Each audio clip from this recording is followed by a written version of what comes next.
কাছ থেকে নিতে চাই। কি পরিমাণ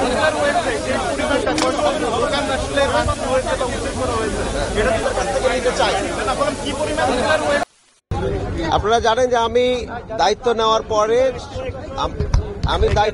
পরে যে কতগুলো কমিটমেন্ট আমরা এই ঢাকাবাসীকে দিয়েছি, তার মধ্যে প্রধান কমিটমেন্ট হচ্ছে সিটি কর্পোরেশনের এবং সরকারের যে সম্পত্তিগুলো আছে সেই সম্পত্তিগুলোকে দখলমুক্ত করাটা হচ্ছে আমার একটি বড় ম্যান্ডেটের একটি, এবং এই যে স্টেটগুলো আছে সেগুলো উন্মুক্ত করে দুটো কাজ আমরা করতে চাই।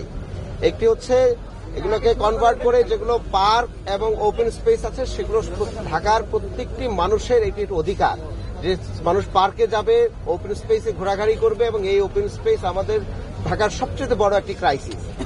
দ্বিতীয় যে ক্রাইসিসটি আছে সেটা হচ্ছে যে এই সরকারের অনেকগুলো প্রপার্টি আছে, যে প্রপার্টি থেকে সিটি কর্পোরেশন তার আর্থিক আয় হয়ে থাকে এই সম্পত্তিগুলো থেকে।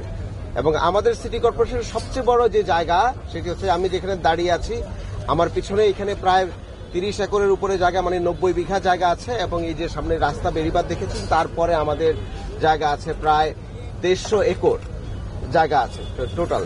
তো সুতরাং 150 একরের মধ্যে ওই অংশ ভরাট আছে, দখল আছে, সেগুলো আমরা উদ্ধার করব, এবং এই উদ্ধার কাজ শুরু হয়েছে আজকে থেকে।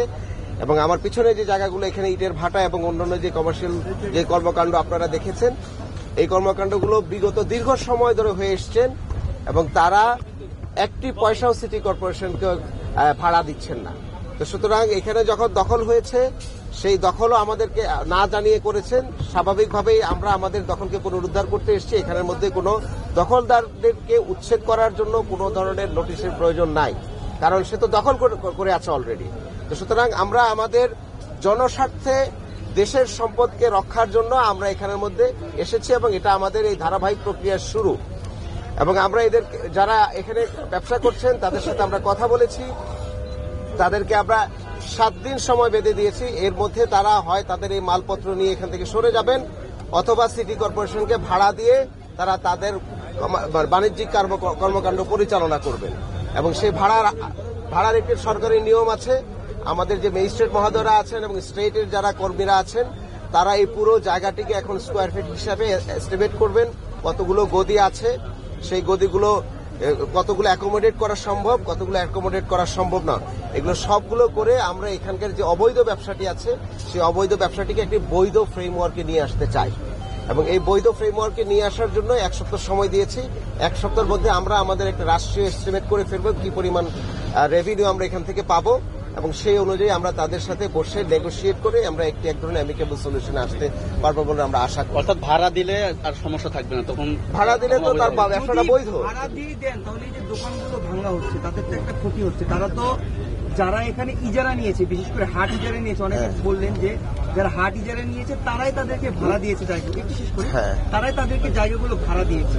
তাহলে এই দোকানগুলো না ভেঙে তো আপনারা ওখান থেকে ভাড়া নিতে পারতেন।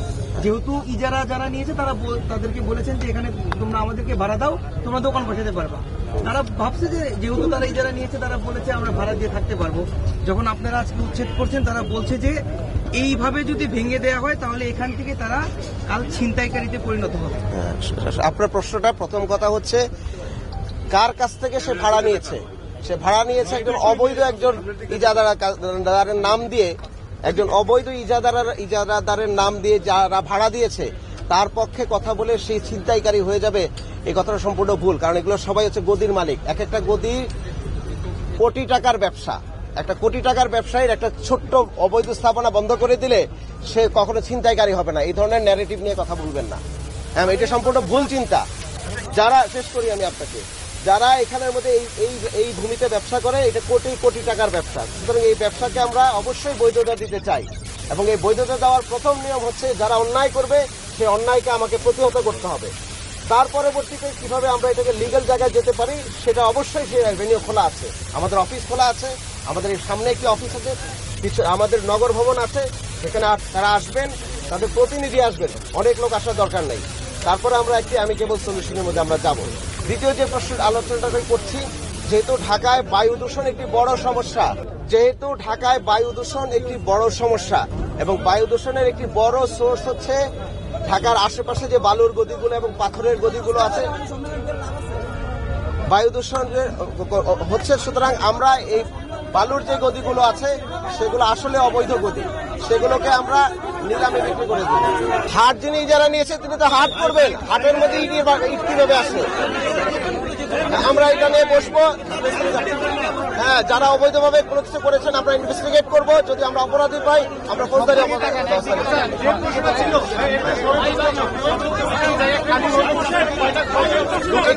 এখানের মধ্যে 30 একর জায়গা আছে। এই 30 একর জায়গা থেকে যে পরিমাণ রেভিনিউ আসবে আমরা সেই রেভিনিউ ওনাদের কাছ থেকে নিতে চাই। কি পরিমাণ রয়েছে সেই পরিমাণটা দোকান আসলে হয়েছে বা উচিত করা হয়েছে এটা আমরা এখন এখানে যতগুলো পেয়েছি সামনে এই সবগুলোই গদি আমরা ভেঙেছি। কতটুকু জায়গা উচ্ছেদ করা হয়েছে? আমরা পুরো 30 একরই উচ্ছেদ করব। প্রথম হচ্ছে আমরা এই যে গদিগুলা ভেঙেছি সেটা হচ্ছে তার ব্যবসায়িক টাকা কালেকশনের কাউন্টার, এটা আমরা বন্ধ করেছি। এটা প্রতীকীভাবে যেন তারা আমাদের সাথে যোগাযোগ করে। আমরা আসলাম আর কথা বলে চলে গেলাম, এটা তো তখন আপনারাই বলবেন যে আমরা এদের সাথে নেগোশিয়েট করে ফেলেছি। সুতরাং স্বাভাবিকভাবেই আমরা কোনো ধরনের অবৈধ ব্যবসা এবং কোনো ধরনের অবৈধ দখলদারি আমরা সহ্য করব না। ধন্যবাদ।